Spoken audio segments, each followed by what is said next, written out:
Have you ever been really excited about a job, but during the process, one or multiple items give you a bad feeling about the company? Unfortunately, you're not alone. This happens to almost everyone. In this video, we are going to cover the red flags to watch out for in all steps of the interview process. And make sure to stick around to the end where I double down on the red flags to look out for when negotiating and specifically when working with the hiring manager. Step one, research. Unfortunately, this item just can't be avoided, and there's a few critical areas I want you to be thinking about. Let's start with the job description. Does the job description look like one job or multiple jobs? So for example, I was recently working with a corporate client who was looking to hire a head of HR, but they also wanted to hire a head of talent acquisition. They wanted to hire somebody who was going to handle all their diversity, equity, and inclusion efforts. This is really three jobs. Now, I get it, a smaller company, you're going to have to wear multiple hats, but really dig into the job description and ask yourself, would I be successful trying to accomplish all these responsibilities? Second, online reviews. Again, this is very common, but I strongly recommend going to Glassdoor and not only seeing what current employees say, but also really dive into steps of the interview process and that interview feedback on Glassdoor. Now, both can be misleading. So feedback on Glassdoor about the company, look for trends where a lot of positive feedback comes in a few days or in a week. That could mean that it was influenced by the company asking people to leave good reviews. And then with negative interview feedback, take it with a grain of salt, right? More people are going to leave negative feedback than positive feedback, but really double down onto or into the current reviews. And then this can also provide you just great insight into like what the overall process looks like as well. The careers page. Does the careers page contradict these online reviews? Specifically, there's two areas I like to highlight. Does the careers page actually push you to Glassdoor and Glassdoor has negative feedback? I see this all the time, and this is just an indication. That's kind of a big red flag that the company doesn't really understand the hiring process. And then does the careers page talk about DEI, diversity, equity, and inclusion efforts, and LGBTQ efforts? But then the Glassdoor feedback has reviews that talk about prejudice in the process. These are just a couple of critical items to look at before moving forward. Employee turnover. So there's an easy system for actually looking this up. You're basically going to go to LinkedIn, and I want you to focus in on the tenure of people who have been in the exact position or like positions to you. And the like positions will just give you a feel for the larger group. And if everybody is showing up in these positions with really short tenure, it may just be an indication that you want to move on. You can also use this formula in parens, just use past ... company to show you people who have been at the company in the past, and you can look up their tenure to see how long they've been. Or third, you can simply type in the company name, then hit people on LinkedIn and just start popping through some profiles to see overall average tenure. Next is financials. Yeah, I don't like this one either. But if you understand financial data and it's a public company, you can dive in, and you can also generically Google some of this stuff. But obviously for private companies, it's going to be a lot tougher. Item 2, this one's a little bit missed, I think, in some of the other videos and articles. And this is our P.O.C. relationship. Oftentimes this will be a recruiter, sometimes the hiring manager. But I want to make sure that you get these 3 specific questions answered up front. Why is the position open? How long has it been open? And what's the salary range for this position? And if any of these 3 questions just can't be answered simply, it's a pretty big red flag. Now, you can always dive deeper. And of course, I recommend this by asking questions about why your background is a fit, what specifically they're looking for in the next employee. You can add in more logistics and process questions and look for a willingness from your point of contact to answer these questions. If there is not good engagement, clarity, openness, etc., this could also be a red flag. Item 3 is pre-work. You will see this mentioned other places, and I think it's really important to double down on this, especially from a case study standpoint. Specifically, if the company is asking you to solve for a specific case study, something really unique to their business that they're trying to solve for, This is a huge red flag. They're just asking you to do free work and they're probably not looking to hire you. So you should think about stopping the process immediately if they're asking you to solve current business challenges for them, if it's not really generic. Secondly, is time commitment. If this case study looks like it's going to take you 5 to 10 hours, again, are they really thinking about candidate experience from the time commitment to do it? Lastly is commonly I see in feedback on Glassdoor that these assessments or case studies are done up front and there's no response. If you do one of these case studies and they just don't respond or they take a really long time to respond, you may want to consider moving on, even if you put in all that upfront work. They just don't appreciate you, your time. And again, it's a big red flag from a candidate experience perspective. Let's dive into the interview. Item 4. This is a big section, so let's go piece by piece, but I just want to tackle the most critical items. 1, interviewer engagement.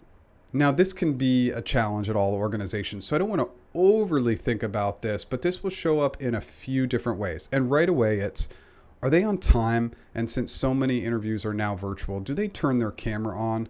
And let's quickly address these items. So I get it. Stuff happens. Sometimes people are late to meetings, late to interviews, but do they address it? Do they apologize or ignore their lateness? If they ignore their lateness, it's a red flag.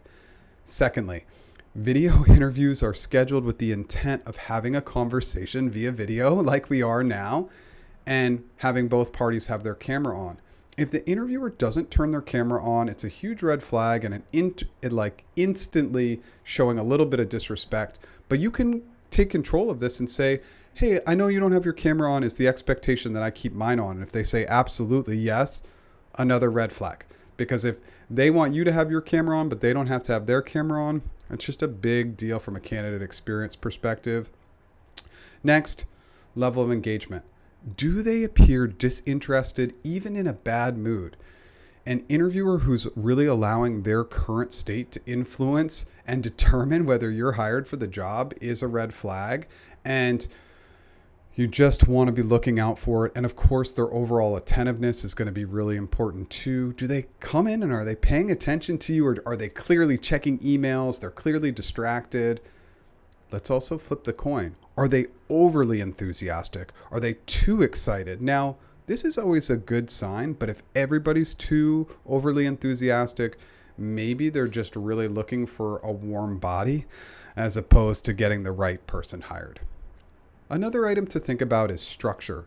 Does the interviewer tend to come in with a structure like a warm-up, tell me about yourself or why the company? Are they asking you skill-based questions, behavioral questions, open-ended questions that are really digging into whether you're a fit for the role? Or are they simply talking throughout the entire interview? They're not really engaging with you or asking any questions. And that's just a big red flag because it kind of shows they don't know how to identify the right candidates, which may make you question, am I going to be working with the right people at this company? Interviewer sharing. Surprisingly, interviewers sometimes will share way too much information and sometimes way too much negative information without you probing. So if they're diving into challenges with the team, the hiring manager especially, and the overall organization, when this happens, sit back and listen as much as you can. And then ideally, I would want you to probe. Can you tell me a little bit more about some of those organizational challenges? Why do you think this is happening, etc.? Because the more they dig in and tell you about the challenges, you are going to have a great chance to uncover some big red flags. But when they're providing it up front, something to recognize. The other items I want you to consider are illegal questions. You're going to see this everywhere. It's really important. Questions about age, race, religion, sexual orientation, etc. They're just off the table. I had a client once where the interviewer was asking them because they were Russian if they drank vodka. I mean, these are questions that are so incredibly illegal and you should just stop the process immediately. And questions that ask about your current earnings as well. In many states, at least in the US, they're not allowed to ask for current earnings. The other piece that's critical is, do they allow time for your questions? I know that this can sometimes be a smaller red flag. Sometimes people aren't really great at time management during the interview, but they have to be determining whether the job is a good fit for you as well, and it's just something to look out for.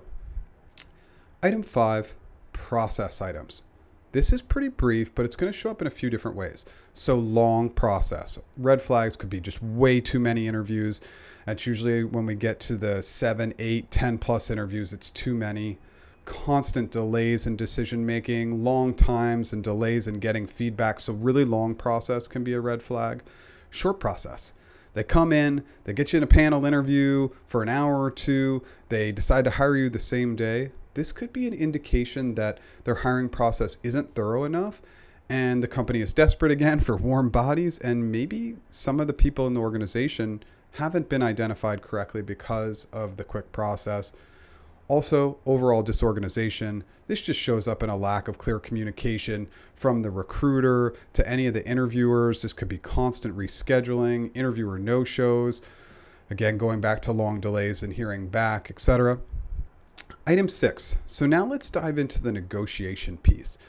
One of the red flags I don't see talked about enough is this negotiation phase. So a few things to highlight are quick turnaround time. When an offer is presented really quickly and they say, hey, we need you to decide today, or we only have 24 hours to decide. This tactic is really putting a lot of pressure on the candidate, is again, poor candidate experience.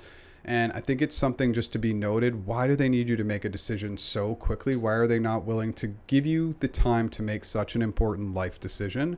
Second is when organizations have a negative response to you negotiating, specifically with comments like, we want you to be interested in the job, not in the compensation, saying that your negotiation has actually given them a negative impression of you or caused them to rethink about you, etc.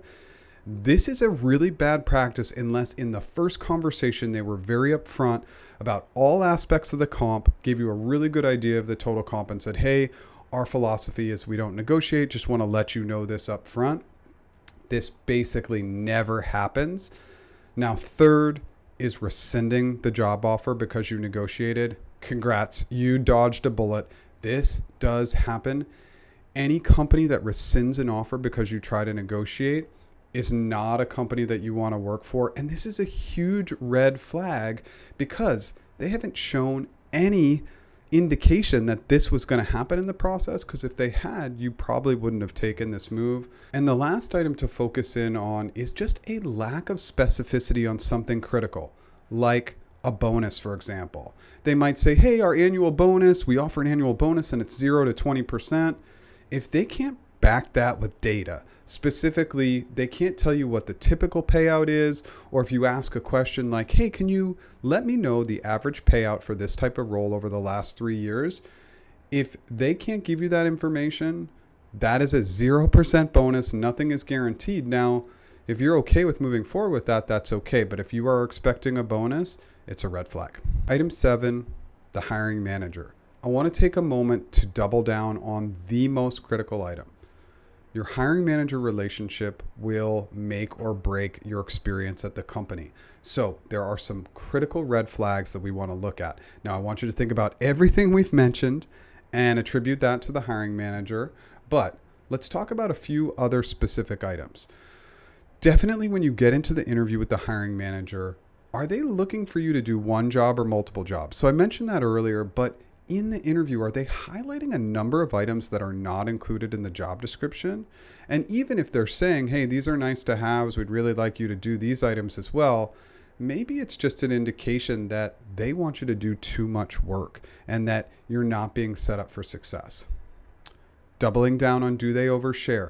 Are they speaking negatively about the last person in the job, about anybody on their team, the organization? This is a huge red flag. I don't want any hiring manager going down that negative path. That is something you really want to look out for. And then the warmness, friendliness versus being cold. If you are coming into the hiring manager conversation and they're unable to be friendly, be positive, be on time, turn their camera on, and in the interview really determine how you're going to be a good fit, it's going to be really tough to work for this person. So think about that. Are they spending time getting to know you, again, digging into the details of the job and allowing time for your questions? One last item that I like to talk about. Good hiring managers are going to set you up on the next steps. hey, the next steps are we got 3 other candidates in the interview process. We should be getting back to you in a week. Here's my contact information. If you have any other questions, I'm always happy to jump on another call, another Zoom, whatever it might be. Because a hiring manager that's willing to talk about those next steps is going to be great. If they're really shutting you down and not allowing any space for you to determine whether the role is a fit, you may want to move on. I know this is a ton of information, but I really hope it helps. Good luck.